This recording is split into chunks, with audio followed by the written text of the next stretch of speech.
in solo today. Matt is going out to North Carolina where he will be covering the RBC for us, and he's out there right now in the press conferences. So we'll have some fun stuff from him tomorrow. Let's start today. We've got some crazy stuff going on, a huge day of sports. Let's start in the NBA, where tonight will be the first of the playoff games. It actually should be qualified as the play-in games because they're not all there yet. Tonight on Amazon at p.m., we have the Heat versus the Hornets. Heat is the 10 seed. Hornets are the 9 seed. 7:30 tonight, ESPN. Also, I'm sorry, not ESPN, excuse me, Amazon Prime. All of the games that I'm talking about today and tomorrow will be on Amazon Prime. As a matter of fact, Amazon Prime has all the games through Thursday and early into Saturday.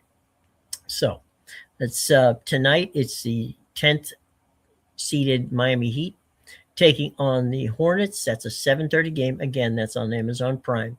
And that's the only place you can get it, folks. There's no local television on this.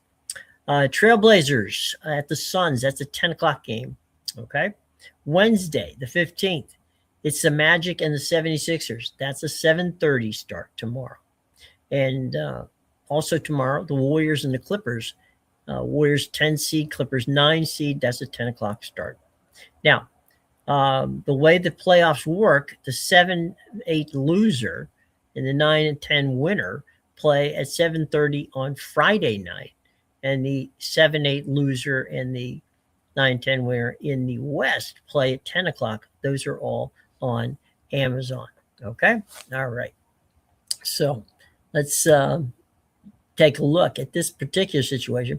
And that is, of course, just, we know that the NBA season and the playoffs begin today, but the NHL still has some stuff going on. The NHL is coming down to the wire, and the latest league notes show several playoff elimination stories already in motion. The Flyers, Kings, and Ducks have clinched the final berths, while the Capitals have missed the playoffs for the first time since 2023. Okay, so the Caps will not be in there. How that happened last night is the Flyers came from behind to beat Carolina and win that one in overtime, 3-2. Had they not won that game, then the Caps would have had a chance tonight. If the Caps would have won tonight in against the Blue Jackets, then they and the Flyers would have tied, and the tiebreaker would have gone to the Capitals. It didn't happen that way, so the Capitals are out of the playoffs. The Flyers are into the playoffs. Last night in Philly, the place was rocking. It really was.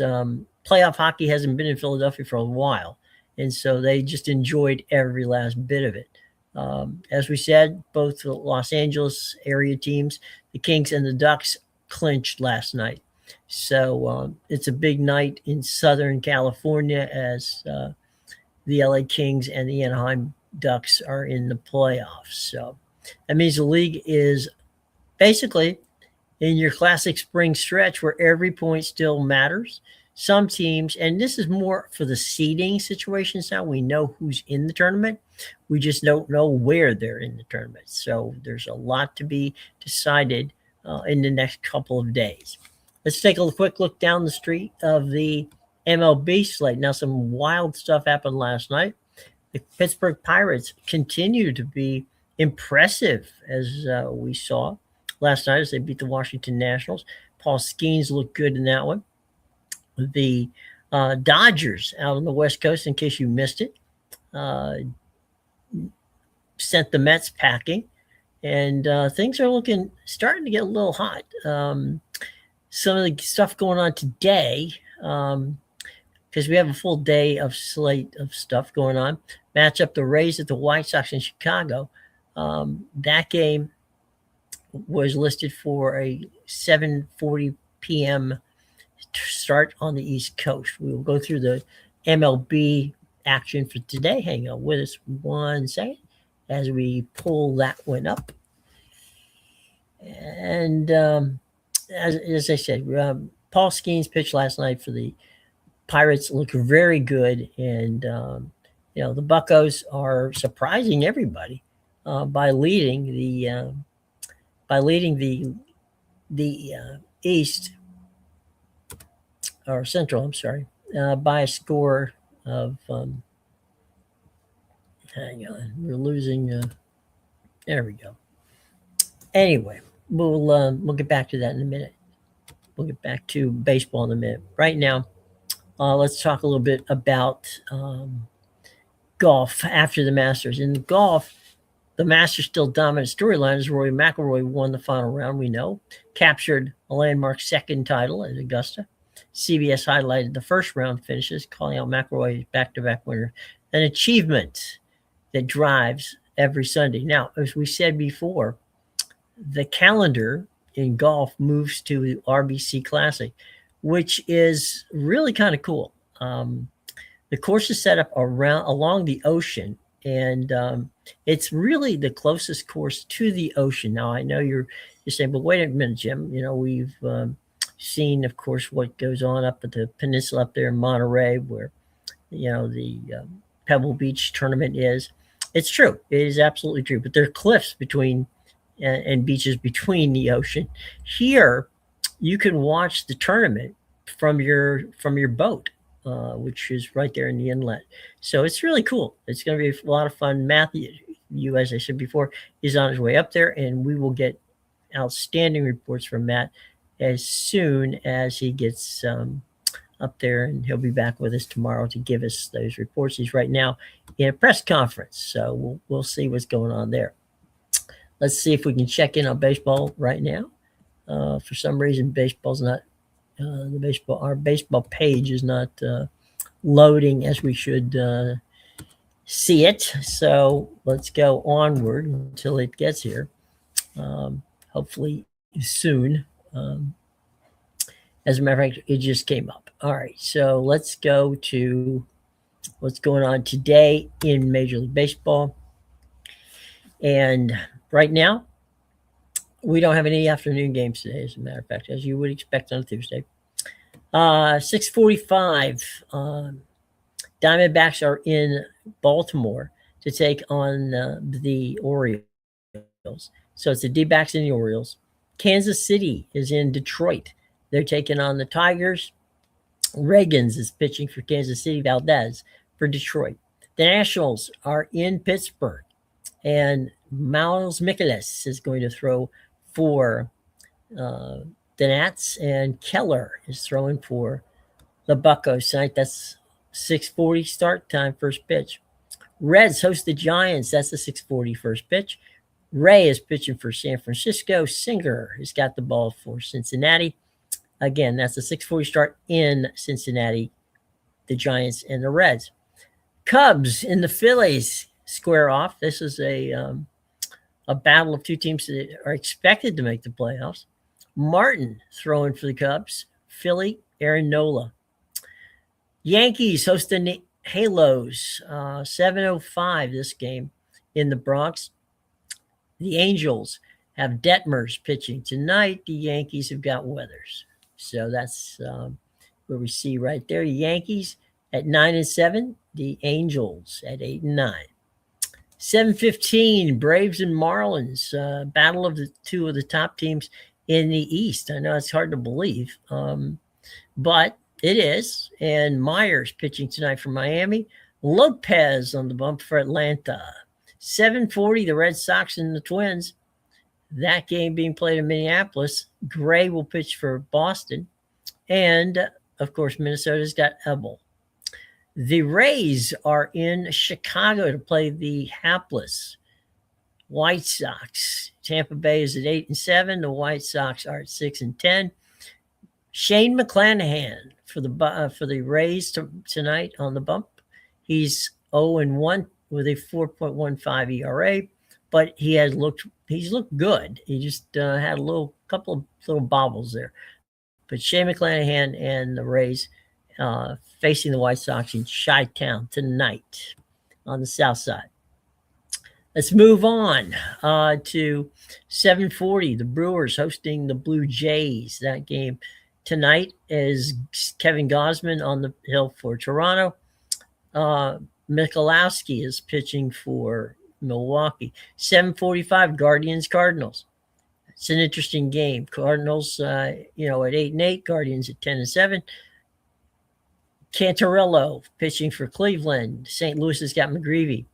Rockies and Astros, that game in Houston tonight, 8:10 first pitch. Colorado has not decided who they're going to throw tonight.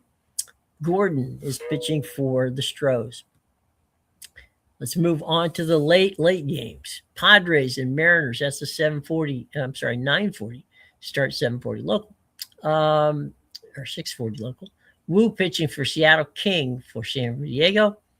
9:40, the Rangers are in Sacramento to face the Athletics. And Gore is pitching, Mackenzie Gore, who is 2-0. He's the guy that they picked up in the offseason from the Washington Nationals. The Athletics have got Springs on the hill tonight. Late night in Los Angeles, chilly night, as a matter of fact, expected to be. Dodgers, who are 12-4, take on the 7-10 Mets. The Mets are throwing McLean against Yamamoto. So that's your baseball card for today. Who's playing? What's going on in that situation? Let's take a quick look at the schedule. And we just did. Let's take a quick look at the league standings at this point in time. As we look here. And, okay.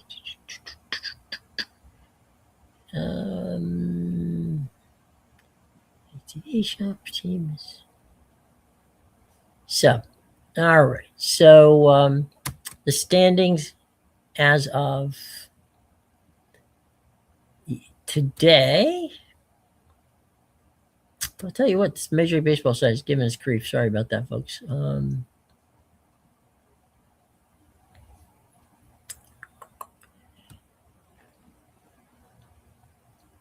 right. We're just going to have to, bag it because the site's just killing us here. And we don't want to waste any more of your time. All right. NFL Watch. The NFL does not have any games today, but, the league still matters. Off-season stories keep building. We're in a part of the calendar where the roster decisions, draft preparations, team by team building is taking place. Debates all over the place. We still see that, it looks very much like a very strong draft class, but not at the quarterback position. So I think what we're going to be interested in after the first draft, the first person drafted, I think what we're going to have to see is how things shake out, who wants what, but mainly there's a lot of good defensive players here. So we might be seeing a ton of defense that comes off the board early in the NFL draft.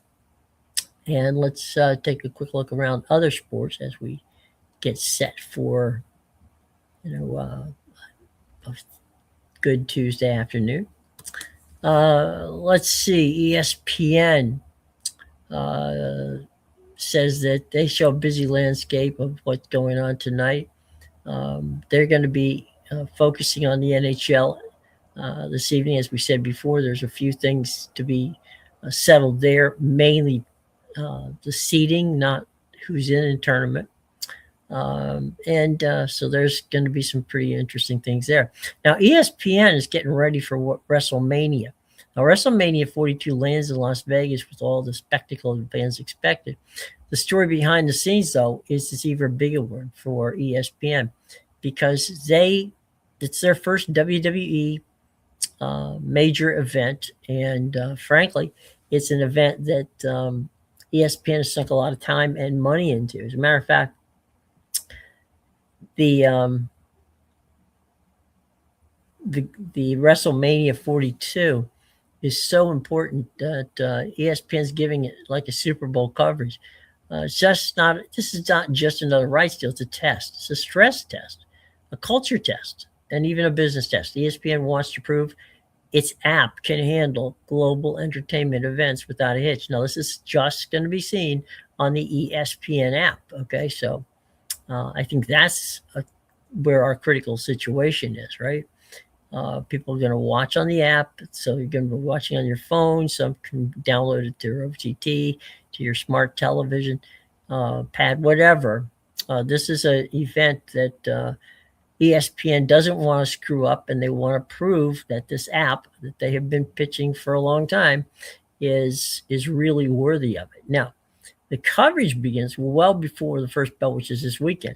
SportsCenter is running features all week long. First Take is broadcasting from Allegiant Stadium in Las Vegas, where it's going to be taken into account. The event's going to happen at Allegiant Stadium. There's going to be Hall of Fame ceremonies streaming on the ESPN app. ESPN wants fans to feel like the network owns the weekend and can keep them inside their ecosystem from Thursday through Sunday. That approach lines up with the company's broader push towards streaming and direct-to-consumer growth, which is where they feel their future lies. Now, the production footprint matches the ambition for WrestleMania, and it always brings massive technical build. ESPN is adding its own layer of operation. The network is using its coverage frame to events for major events as a tentpole property with live studio shows, streaming distribution, linear television supporting all the opening hours of each night as they set this pay-per-view event up. It's going to be done, they feel anyway, as if this is something beyond the normal pay-per-view presentation. ESPN wants the fans to feel, enormous, because it leads the show to something that they feel they can deliver on a streaming platform. Now, WrestleMania gives the network a chance to prove that app can handle huge live audiences without crashing or latency or any of that other stuff that comes along with it. They want to give advertisers a high-profile example of sports and entertainment covering under one roof. Now, the WWE benefits from it too. There's no question about that. If that ESPN's reach introduces the product to broad mainstream audiences. And I think there's where, things are going to get a little dicey. It's a big gamble. ESPN put some serious cash into this. WWE, which had a deal with Peacock and NBC and chose to go back over to, ESPN. I think that was a very interesting take from, Vince McMahon and that group as to why would you do it, right? I think why they did it is because they feel that they can pull it off. And, I think that we're going to look at something here that this high stakes battle is really something that ESPN's proof of concept is going to be quite challenged. And so it'll be a very interesting weekend in Las Vegas as WrestleMania lands in Sin City for what could be not just a very entertaining show, but could be something very interesting for ESPN. Okay, so that's where we are right now. We've had, as I said, Matt's going to be with us tomorrow from the RBC Championship and the NBA playoffs. Play-in games on Prime begin tonight. NHL will begin later in the week, and we'll know more about that as we wind down the games in the NHL tonight that are mattering. And again, these are just games that will be involved with the decisions as to what goes on seeding wise. Okay, so there you go. All right, so Matthew is in North Carolina. He will be with us tomorrow. And until then, I hope that you all have a wonderful day. And thanks for joining this shortened visit this afternoon. But we will see you tomorrow at noon with Matt on the course in South Carolina. Take care, everybody, at the RBC Classic.